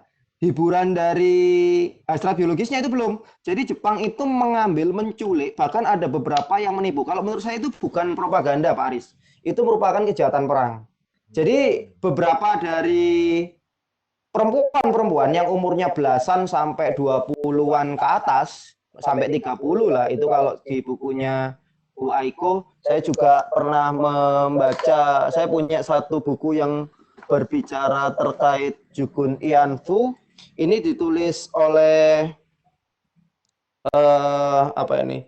Kesehatan Reproduksi Kebudayaan Masyarakat. Ini menulis terkait derita paksa perempuan, kisah Jugun Ianfu pada masa pendudukan Jepang 1942-1945. Nah, masyarakat Indonesia yang pada saat itu dijajah oleh Jepang, diduduki oleh Jepang, banyak menipu perempuan-perempuan Indonesia yang dikatakan kamu kalau ikut Jepang daftar di sini kamu akan dipekerjakan sebagai pegawai bank, dipekerjakan sebagai pelayan di restoran dengan gaji yang cukup banyak, tapi nyatanya mereka dibelokkan ke barak militer. Di situ mereka dipaksa untuk memenuhi hampir seluruh prajurit yang ada di sana. Jadi bisa dibayangkan bagaimana sangat menderitanya perempuan di masa pendudukan Jepang. Nah, posisi Soekarno di saat ini, daripada Soekarno itu nanti mengorbankan rakyat Indonesia yang tidak berdosa, yang tidak tahu apa-apa, yang mungkin masih memiliki apa namanya, masa depan yang cerah seperti anak-anak umur belasan sampai puluhan, daripada kamu nanti rusak oleh Jepang, lebih baik saya akan mendatangkan pelacur di situ. Kalau saya nonton filmnya Hanung Bramantya itu seperti itu. Dan itu memang terjadi. Jadi sudah Soekarno mewadahi apa namanya, sebuah apa ya, bukan mewadahi, memfasilitasi Jepang dengan mendatangkan pelacur-pelacur itu pada, kalau nggak salah itu di mana itu, di Bengkulu bukan ya, atau di luar Jawa lah itu, di Manado atau di mana. Itu memang Soekarno ya, dan itu sangat ditentang oleh masyarakat yang ada di situ, karena memang dari segi norma adat dan norma agama itu sangat dilarang sekali. Tapi Soekarno mengembalikan lagi, lebih memilih mana, saya mendatangkan pelacur yang memang profesinya sebagai itu untuk memuaskan hasrat Jepang, daripada tentara Jepang itu menarik atau mengambil anak-anak perempuan atau anak-anak gadis kalian semua. Dari sini kan apa ya, kalau misalkan dibiarkan karena norma agama juga salah, kita membantu Jepang juga salah. Itu yang membuat kenapa posisi Soekarno saat itu sangat sulit sekali, sehingga tetap saja seorang pemimpin harus mengambil keputusan apapun resikonya. Mungkin seperti itu, Pak Aris. Jadi kalau menurut saya itu bukan propaganda itu. Itu salah satu kejahatan perang dari Jepang. Perang ya, siap. Iya, betul. Jadi saya dulu kemarin waktu ditanya-tanya sama Mas Hanung itu juga seperti itu ya. Ya, ente jangan jangan ngejar sensasi, tapi harus tahu faktanya juga, karena dalam sejarah kan ada beberapa sudut pandang, apalagi itu kan bapak bangsa kan, walaupun ada negatifnya, kita harus juga nasionalismenya harus muncul, saya gitu kan sama Mas Hani. Betul. Oke, ini ada pertanyaan lagi nih, kayaknya nyambung ini dari Pak Mas Hudi yang tadi ada 2 pertanyaan ya. Apa manfaat bagi kebudayaan atau kesenian khususnya di Pulau Jawa dengan adanya propaganda sandiwara Jepang? Terus Bu Wiwi, ya, Bu Wiwi ini tanya juga ini, adakah penyimpangan sejarah pada sandiwara propaganda pendudukan Jepang? Nah, ini mungkin berkaitan nih. Silakan Mas, monggo. Oke, siap. Dari Pak Mas Hudi ya, terima kasih pertanyaannya Pak. Apa manfaat bagi kebudayaan atau kesenian khususnya di Pulau Jawa dengan adanya propaganda sandiwara Jepang? Kalau manfaat banyak Pak. Ini manfaatnya ini kalau bisa dikatakan karena pada masa pendudukan Jepang itu sedikit terjadi kemunduran ya Pak ya. Karena ketika masa pendudukan Belanda, kita itu arahnya sudah bukan ke sandiwara lagi, Bu, sudah bukan tonel lagi, tapi kita arahnya itu ke film, Pak. Namun ketika pada masa pendudukan Jepang, kita kembali lagi ke sandiwara. Meskipun kita juga tetap mengadakan film. Tapi film pada masa pendudukan Jepang itu sedikit jarang diputar. Kenapa? Karena penyampaian yang secara tidak langsung kurang bisa menggelorakan hati masyarakat yang menontonnya. Berbeda kalau dengan sandiwara. Kita bisa melihat secara langsung pemainnya, kita seolah-olah seperti berinteraksi dan masuk ke dalam cerita sandiwara tersebut dengan berbagai latar belakang dan segmen itu sangat efektif sekali menurut Jepang. Nah, kalau kita bicara manfaat, bisa dikatakan mungkin kalau di buku saya itu karena dari penyebaran naskah sandiwara yang secara terstruktur itu satu itu. Jadi masyarakat Indonesia itu bisa mendapatkan naskah yang bisa dipentaskan dengan sendirinya. Nah, ini yang berbeda dengan Belanda karena di Belanda itu ada salah satu seperti sutradara meskipun sandiwara yang mengatur jalannya jalannya pementasan sandiwara. Sedangkan kalau Jepang itu memberikan buku ini secara gratis, asal kamu mau mementaskan sandiwara tersebut sesuai dengan buku yang saya bagikan. Nah, ini bisa dikatakan untuk kelompok-kelompok sandiwara kecil yang masih baru berkembang. Ini merupakan sebuah modal untuk merupakan modal untuk mengapresiasikan atau menguji ilmu sandiwara mereka. Satu itu. Yang kedua, Jepang itu memberikan kesempatan bagi masyarakat untuk mau menuliskan naskah sandiwara. Di sini perkembangan sastra itu bisa meningkat karena masyarakat itu mau memberikan memberikan opininya, memberikan buah pikirannya untuk diwujudkan dalam bentuk naskah sandiwara. Tentunya dengan catatan harus masuk atau melewati Keimin Bunka Shidoso supaya ada sensor-sensor yang tidak sesuai dengan propaganda Jepang itu tidak perlu dimunculkan. Itu manfaatnya Pak menurut saya. Untuk pertanyaannya Bu siapa namanya? Bu Wiwi. Malam Bu Wiwi, terima kasih pertanyaannya. Apakah ada penyimpangan sejarah pada sandiwara propaganda pendudukan Jepang? Kalau masa pendudukan Jepang ini, kalau penyimpangan, hampir semua propaganda Jepang itu semuanya menyimpang, Bu. Contoh misalkan kalau kita fokuskan ke sandiwara, seperti naskah-naskah yang dibuat atau yang disebarkan oleh Sendenbu atau badan propaganda, semuanya tidak sesuai dengan kenyataan. Sandiwara itu hanya sebagai propaganda, hanya supaya masyarakat Indonesia tertipu, supaya mau masuk ke propaganda itu setelah menonton sandiwara. Dan satu hal, sandiwara yang disajikan di masyarakat melalui Keimin Bunka Shidoso semuanya gratis. Jadi semuanya itu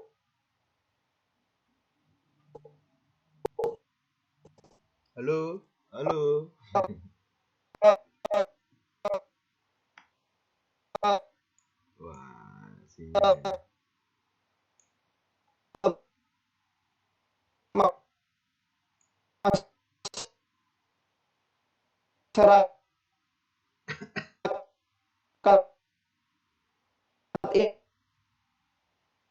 Indonesia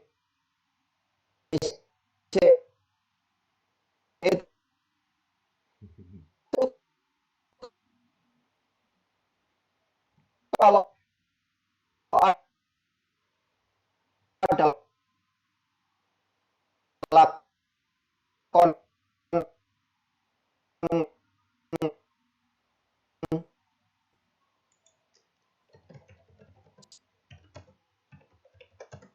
sandiwara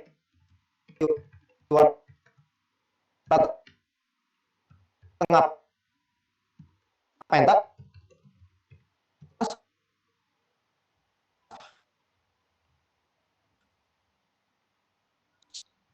Pak Dio, suaranya Semua putus-putus Pak Dio.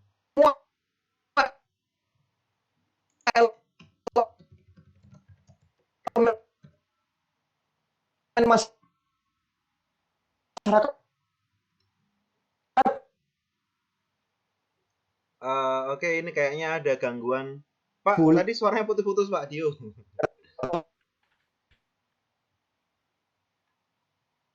Suaranya Pak Dio tadi putus-putus Pak, mungkin jaringannya. Halo Pak Dio.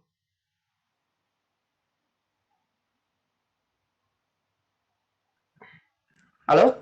Iya, tadi suaranya putus-putus Pak. Sudah masuk? Ya, oke. Jawaban yang anu Pak. Oke, saya ulangi lagi kalau Iya, intinya apa Pak? Yang apa namanya ini? Yang ada yang Bu. penyimpangan itu. Nggih, yang Bu Wiwi itu Pak. Oke, jadi penyimpangannya banyak Bu Wiwi. Jadi hampir semua propaganda yang dilakukan oleh Jepang itu banyak penyimpangan. Terbuktinya apa? Ketika Jepang meninggalkan Indonesia setelah Indonesia merdeka dan Belanda akan datang lagi untuk menginvasi menginvasi Indonesia, Jepang itu membakar habis seluruh arsip yang dimiliki oleh Jepang. Tujuannya supaya kejahatan perang yang dilakukan oleh Jepang di Nusantara itu supaya tidak terlacak. Liciknya Jepang itu di sini. Jadi Jepang itu mau menjajah, Jepang itu mau mengambil sumber daya alam dan sumber daya manusia, tapi Jepang itu ketika nanti Indonesia sudah merdeka, perang dunia sudah berakhir, Jepang kalah perang, mereka tidak mau tercium atau tidak mau terungkap apa yang pernah dilakukan oleh Jepang, pemerintah Jepang di Nusantara. Jadi sangat banyak sekali. Kalau di sandiwara yaitu tadi apa yang disampaikan oleh kelompok-kelompok sandiwara itu sangat berbeda sekali yang terjadi di lapangan. Padahal kelompok sandiwara itu mendapatkan naskah dari penulis yang sudah masuk ke Sendenbu untuk dilakukan sensor. Otomatis pemerintah Jepang tahu naskah sandiwara yang akan disebarkan ke kelompok-kelompok sandiwara yang tersebar di seluruh Nusantara. Dan kenyataannya itu sangat jauh berbeda dari isi naskah sandiwara yang diberikan oleh Jepang tersebut. Mungkin itu Bu Wiwi. Terima kasih. Iya, ada pertanyaan dari Pak Ardi nih. Apakah propaganda sandiwara Jepang ini juga melibatkan tokoh-tokoh nasional, Pak? Sangat melibatkan sekali. Contoh gampang, Soekarno. Kalau misalkan melibatkan untuk ikut sandiwara, itu tidak. Tapi Soekarno itu hanya sebagai penonton yang juga mengajak masyarakat Indonesia. Nah, menariknya Soekarno ini mengikuti pertunjukan sandiwara itu dalam momen-momen atau dalam momen-momen atau dalam acara-acara khusus Jepang yang di belakangnya itu ada ada masyarakat Indonesia. Jadi seolah-olah Soekarno itu sebagai tamu agung dari pemerintah Jepang yang juga turut mendukung berlangsungnya propaganda yang dilakukan oleh Jepang, terlebih melalui sandiwara seperti itu. Tapi kalau misalkan melibatkan tokoh nasional untuk terjun ke dalam sandiwaranya itu sendiri, saya masih belum menemukan sumber yang relevan, Ibu. Jadi arsipnya saya belum dapat. Tapi tokoh-tokoh pemain film atau artis-artis dari zaman kolonial Belanda hampir keseluruhan itu hijrah ke sandiwara pada masa pendudukan Jepang. Hampir semuanya. Karena memang mata pencarian mereka itu di situ. Terlebih lagi masyarakat Indonesia sudah tahu artis-artis itu memang terkenal melalui film yang pada saat itu juga diputar pada masa Belanda itu banyak diputar di bioskop-bioskop atau layar istilahnya kayak layar tancap lah di masa kolonial. Orang Belanda boleh menonton layar tancap itu dari screen dari depan, tapi orang pribumi itu menontonnya dari belakang karena ada pembedaan strata sosial di masa kolonial Belanda tersebut. Jadi jawaban saya intinya itu saya belum menemukan apakah tokoh-tokoh nasional ikut memainkan peran sebagai sandiwara, itu saya belum dapat arsipnya, tapi kemungkinan tidak karena berbeda bidang, tapi mereka hanya sebagai penikmat saja. Contoh seperti di slide saya yang tadi saya jelaskan, setelah Soekarno memimpin Romusa, Soekarno juga ikut menyaksikan penampilan atau pertunjukan sandiwara sambil beristirahat bersama para Romusa yang lainnya. Oke, itu jawaban saya, Bu. Siapa tadi? Pak Bu ya tadi? Pak Ardi. Ardi ya? Iya, Pak. Itu jawaban Ardi. Terima kasih. Jadi tokoh-tokoh nasional zaman Jepang itu beda dengan tokoh-tokoh nasional sekarang ya. Kalau tokoh nasional sekarang itu main sandiwara semua kayaknya. Sandiwara semua. Tapi kalau dulu mereka benar-benar apa ya, memperjuangkan bagaimana caranya Indonesia itu bisa merdeka. Bahkan mereka rela dicap sebagai kolaborator atau apa ya, komplotan dari Jepang. Tujuannya yaitu tadi untuk memerdekakan Indonesia, untuk mengamankan rakyat Indonesia, meskipun mereka harus menanggung resiko yang terjadi. Itu tadi. Terima kasih Pak Arti, terima kasih Bu Wiwi, makasih. Sama-sama. Ya, ini Pak, ini ada lagi pertanyaan dari Bu Sri Puji ini, walaupun nggak ngikuti dari awal, beliau tanya mengapa rakyat Indonesia mau menjadi Romusa. Nah ini Pak. Monggo silakan siapa. Mengapa rakyat Indonesia mau menjadi Romusa? Satu, mereka itu dijanjikan kemenangan akhir. Itu kalau nggak salah Hideki Tojo itu mengatakan dalam pidatonya ketika Jepang itu sudah mulai terdesak, itu tahun 1944 akhir kalau nggak salah, itu mengatakan Indonesia akan diberikan kemerdekaan kelak di kemudian hari. Jadi dalam artian Jepang itu akan memerdekakan Indonesia, tapi kelak di kemudian hari. Kapan? Ya ketika Jepang itu menang perang. Kalau kamu ingin Jepang menang dalam peperangan ini, dalam perang melawan sekutu, dalam perang dunia kedua, bantulah Jepang. Salah satunya bagaimana? Dengan menjadi Romusa. Hiburannya melalui apa? Propagandanya melalui apa? Salah satunya melalui sandiwara. Nah, kenapa rakyat Indonesia mau? Jepang menjadikan Soekarno sebagai ujung tombak untuk bisa memperdaya masyarakat Indonesia. Satu hal, Soekarno itu memang ketika masa kolonial Belanda akhir tahun, ketika Soekarno sudah menjadi orator ulung, sudah menjadi singa podium, Soekarno itu begitu dielulukan bangsa Indonesia. Jadi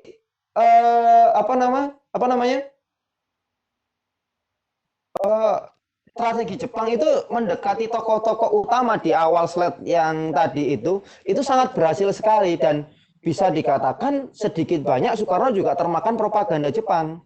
Karena hanya Jepang yang memperbolehkan Indonesia, karena dari Romusa itu tadi, memperbolehkan Indonesia mengibarkan bendera merah putih dan menyanyikan lagu Indonesia Raya.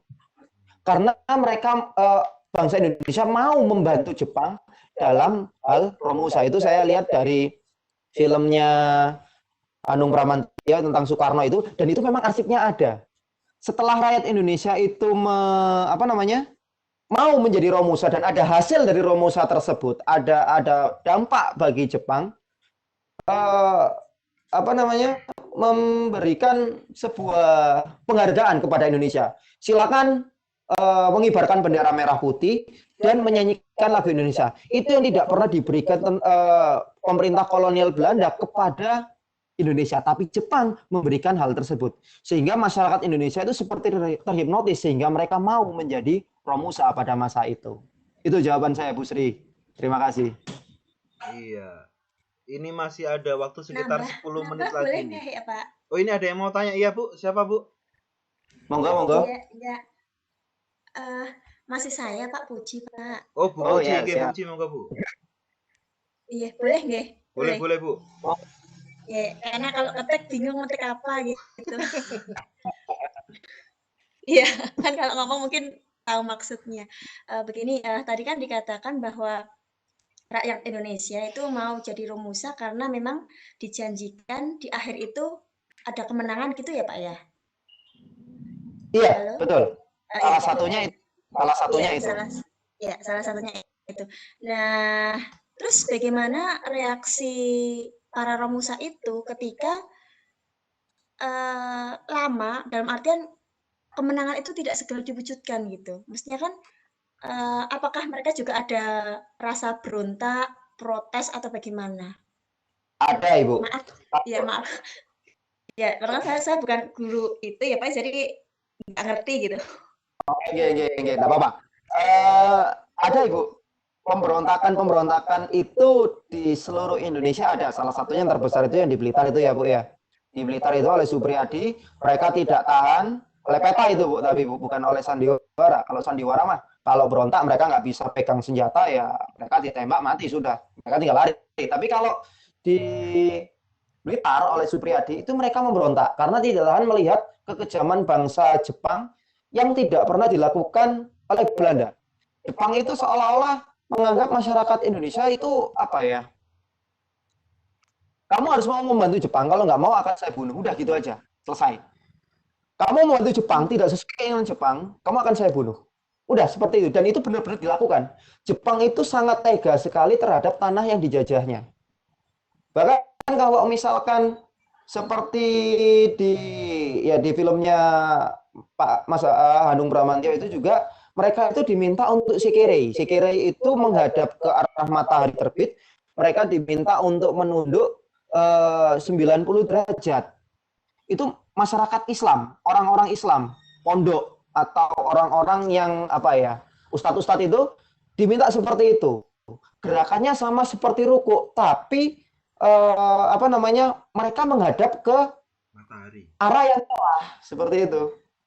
Jadi banyak sekali pemberontakan yang dilakukan, tapi satu hal, janji kemenangan atau janji kemerdekaan itu diucapkan ketika Jepang itu tengah terdesak. Itu pada akhir tahun 1944. Karena Jepang sudah sangat terdesak sekali, dikeluarkanlah statement itu oleh Perdana Menteri Tojo. Kamu kalau ingin merdeka, saya beri kemerdekaan, tapi kelak di kemudian hari. Kapan? Ketika kami menang. Seperti itu. Jadi kesimpulannya banyak sekali, Bu, untuk pemberontakan yang terjadi di Indonesia ketika janji yang diberikan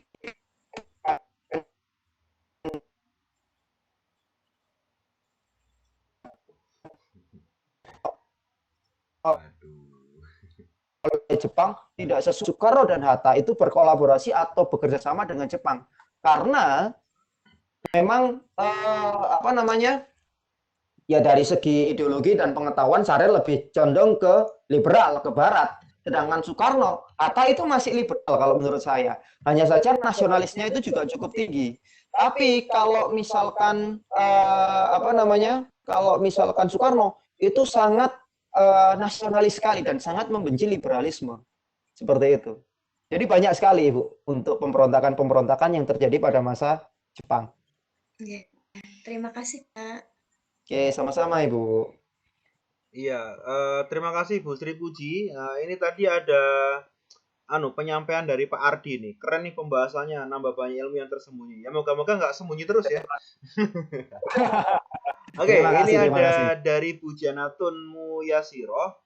Kok Soekarno dikatakan menjual bangsa Indonesia kepada penjajah ya? Kenapa Pak?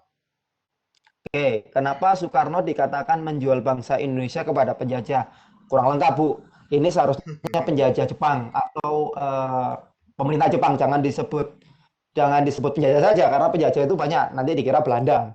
Karena di Indonesia ini kalau kita bicara penjajah, jelas penjajah itu bisa Portugis, bisa Inggris, bisa Belanda. Tapi kalau Jepang itu bukan menjajah tapi menduduki. Bedanya di situ karena hanya datang sementara lalu keluar dari hanya 3 tahun. Nah, kenapa kok Soekarno dikatakan menjual bangsa Indonesia kepada penjajah? Karena Soekarno itu mau bekerja sama dengan Jepang. Nah, penjajah sebelumnya Belanda, Soekarno itu sangat antipati dan sangat tidak mau bekerja sama dengan Belanda karena memang pandangan Soekarno itu anti liberal. Karena liberal itu nanti akan bercabang, ada salah satu cabang ideologinya imperialisme dan kolonialisme. Soekarno sangat membenci itu. Sehingga Soekarno lebih condong ke timur ideologinya, bukan ke barat. Maka dari itu Soekarno ketika tahun 4865 itu Soekarno juga sempat dicap sebagai PKI, komunis. Karena memang Soekarno sedikit lebih melirik ke timur tapi sangat membenci barat. Nah, satu hal lain, kenapa Soekarno dianggap menjual kepada penjajah? Jepang ini satu-satunya negara di Asia yang apa namanya, bisa dan bersaing di Perang Dunia Kedua melawan penjajah Barat. Bahkan Jepang bisa mengusir penjajah Belanda yang selama, kalau kita total semua dari 3 periode, selama 350 tahun menjajah Indonesia. Jepang bisa mengusir. Ditambah Jepang bukan orang Barat dan dia juga orang Asia lagi dan juga orang Asia. Sehingga ketika yang lebih berpandangan ideologi Barat liberal seperti Sukarno Tahrir, Soekarno dianggap menjual bangsanya sendiri kepada penduduk pemerintah Jepang. Seperti itu jawaban saya. Iya, oke. Makasih Pak Dio. Ini semakin malam, ini nggak semakin surut, tambah semakin banyak yang tanya ini Pak Dio. Ya, ini ada dari Bu Wiwi yang tadi sangat tertarik ya. Saya sudah.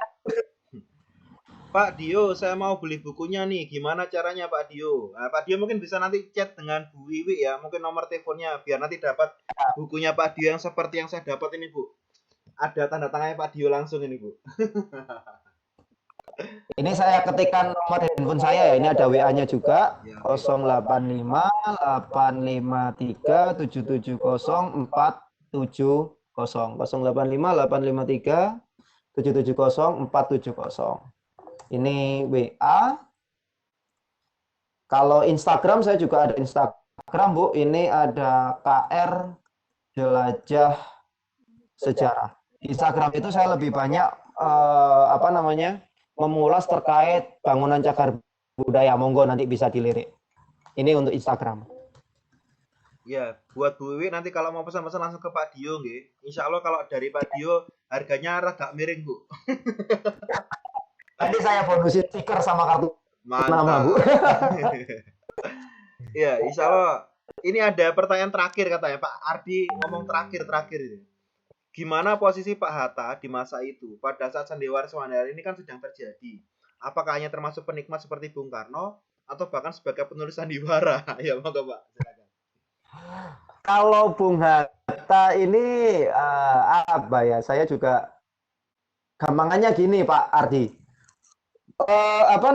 Pemerintahan Soekarno-Hatta atau Dwi Tunggal Soekarno-Hatta ini memang kedua ini sahabat sangat lengket sekali. Di mana ada Soekarno, pasti di situ juga ada Hatta. Sampai ada yang mengatakan seperti itu. Tapi pemikiran dari kedua tokoh nasional ini sangat berbeda sekali. Bisa dikatakan seperti ini. Ketika Soekarno memerintah itu seperti gas. Nggak ada suaranya lagi ya? Nggak ada kok Pak. Ini ibunya belum ngeklik yang gagal telepon kayak kemarin. Saya kira nanti hilang lagi saya. Nggak, lanjut. Jadi Soekarno ini seperti gas. Posisi Hatta saat itu sebagai rem. Jadi kalau misalkan Soekarno ini tidak direm oleh Hatta, Soekarno akan bablas.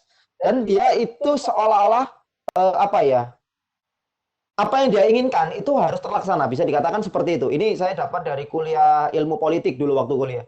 Jadi gas sama rem ini harus seimbang. Posisi Hatta saat itu hanya sebagai penengah atau pengingat Soekarno saja. Kalau misalkan penikmat seperti Bung Karno, saya belum menemukan arsipnya juga, tapi saya rasa tidak juga. Karena Bung Hatta ini sangat mencintai buku. Dia sangat kutu buku sekali. Bahkan dia mengatakan istri pertamanya buku. Baru istri keduanya itu Ibu Rahmi, istrinya. Seperti itu. Jadi kalau untuk penulis juga bukan.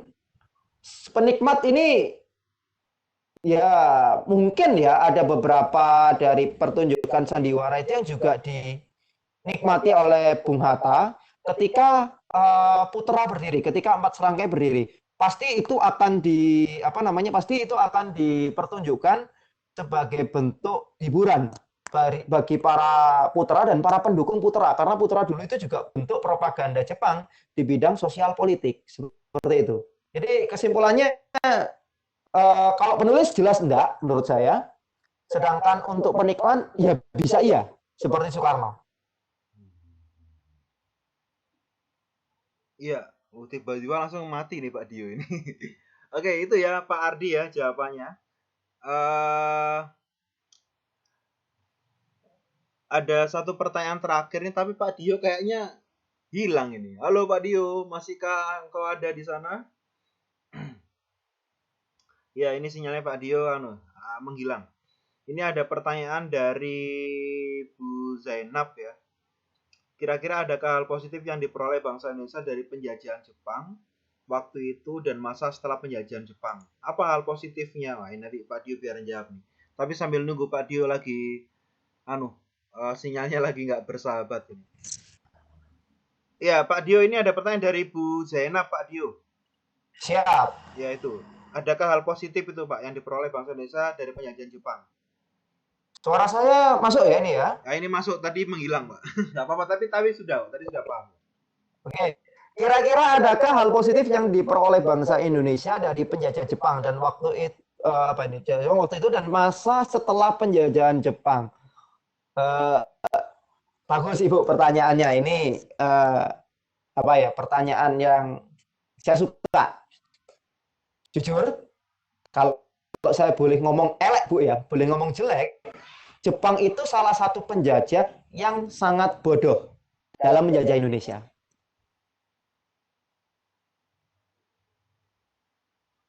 Halo Pak Dio. Nah, kenapa seperti itu? Ya. Satu, kalau di bidang sandiwara, masyarakat ya, halo, sudah? Ya oke, nggak apa-apa Pak, sinyalnya kayak. Tadi terdengar nggak Pak Riz? Dengar tadi, sinyalnya hilang tadi ya. Oke, saya ulangi lagi. Jepang merupakan salah satu penjajah yang paling bodoh dalam menjajah Indonesia.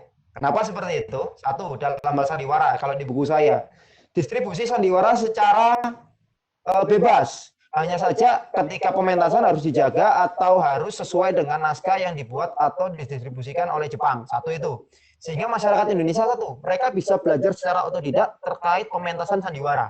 Dari masa Jepang yang pada awalnya sandiwara itu meredup karena ada film pada masa kolonial, itu muncul lagi dan mencuat sangat luas sekali. Banyak sekali bermunculan kelompok-kelompok sandiwara dan penulis-penulis sandiwara di saat itu. Perkembangan sastra meningkat.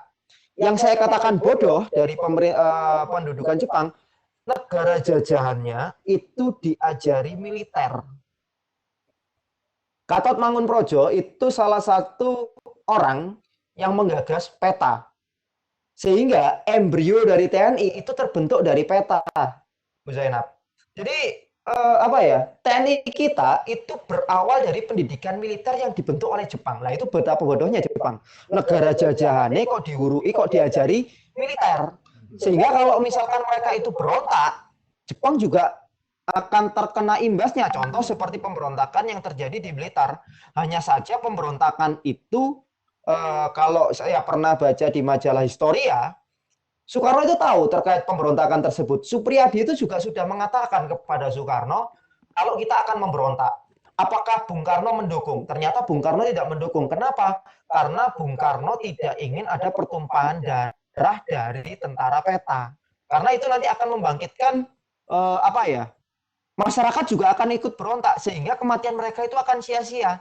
Ingat yang dicari yang di sini dalam hal ini Hatta itu berperan besar dalam pembentukan negara Indonesia. Jepang mengatakan kepada Soekarno, kepada Syahrir juga, untuk membentuk sebuah negara kita membutuhkan rakyat. Dan rakyat yang paling baik adalah rakyat yang masih hidup karena kita membutuhkan elemen rakyat untuk membentuk pemerintahan. Seperti itu, Ibu. Jadi kalau ditanya hal positif itu sangat banyak sekali, Ibu, dalam hal hal positif yang didapat bangsa Indonesia dari penjajahan Jepang selama masa penjajahan Jepang. Setelah masa penjajahan Jepang yaitu tadi terbentuknya TNI yang berawal mula dari pelatihan militer Jepang. Yang melatih masyarakat Indonesia setelah merdeka yang pada awalnya masyarakat itu tidak tahu tentang militer itu juga alumni dari PETA, Heiho dan macam-macam itu tadi. Monggo. Terima kasih, itu jawaban saya. Iya, ini Pak Dio banyak sekali yang mengucapkan terima kasih. Pak Ardi, makasih Pak buat ilmunya. Bu Wiwi, mantap Pak Dio, nambah referensi buat ngajar. Nah, karena kita terbatas sama waktu nih Pak, udah jam 21.05 nih Pak. Nah, jadi siap. Mau tidak mau, suka tidak suka, kita harus menghabisi ini, menghabisi kegiatan kita pada hari ini. Ya, jadi malam hari ini kita sudah banyak ya membedah buku tentang propaganda Jepang, propaganda Romusa, sebuah sandiwara Jepang ya Pak ya. Betul. Ya. Nah, Bapak Ibu yang tadi sempat kepo dan pengen tahu gimana sih bukunya, dapatkan bukunya di Gramedia terdekat atau langsung ke Pak Dio, tadi sudah dibagikan nomor WA-nya. Monggo Bapak Ibu, silakan nanti bisa sharing dengan Pak Dio. Mungkin ada yang belum terpuaskan pada malam hari ini. Insya Allah satu orang nggak bisa memuaskan banyak orang ya. Mungkin Pak Dio satu kalimat atau mungkin kata-kata pamungkas sebelum kita menutup kegiatan kita hari ini. Monggo Pak Dio. Oke, kata-kata pamungkas, masa lalu untuk masa kini dan merencanakan untuk masa depan. Jadi belajarlah dari masa lalu untuk berhati-hati di masa kini dan merencanakan masa depan yang lebih baik. Banyak kata itu tadi Pak Aris ya. Oke, terima kasih Pak Dio buat waktunya, buat berbaginya bersama Samisanov melalui video conference pada hari ini. Ini merupakan bedah buku pertama dan alhamdulillah ternyata banyak sekali orang yang bertanya. Berarti apa? Memang ilmu itu dibutuhkan oleh kita semuanya. Oke. Ini juga saya tengah merencanakan menulis buku yang kedua. Nanti bisa dibedah lagi di sini ya Pak Aris. Wah, mantap ya. Samisanov menunggu Pak. Siap. Ya. Oke, Bapak Ibu, terima kasih buat perhatiannya, buat atensinya dan absensinya pada hari ini dengan Pak Dio. Hari ini kita sudah membedah bukunya Pak Dio. Semoga yang sedikit ini 2 jam kita selama membedah buku ini menjadi sebuah inspirasi buat kita untuk belajar sejarah. Ternyata sejarah itu tidak sesuatu yang membosankan, tapi sejarah itu ada hal-hal yang bisa kita ungkap di dalamnya. Entah itu sebuah kisah-kisah, bahkan mungkin sandiwara, sampai tahu kan tadi kalau Soekarno ternyata titit dan sebagainya. Nah, untuk itulah Bapak Ibu, ada sebuah kata-kata Historia Vitae Magistra. Dengan belajar sejarah kita akan menjadi orang yang bijaksana. Saya Aris Eka Prasetya, founder Samisanov dalam kegiatan kita pada hari ini. Terima kasih atas segala perhatiannya. Sampai ketemu di lain kesempatan. Tiada gading yang tak retak, tiada tuyul yang tak botak. Jika jantung kita masih berdetak, boleh dong kita bertemu lagi kakak. Terima kasih. Assalamualaikum warahmatullahi wabarakatuh. Terima kasih Pak Dio. Ya, terima kasih.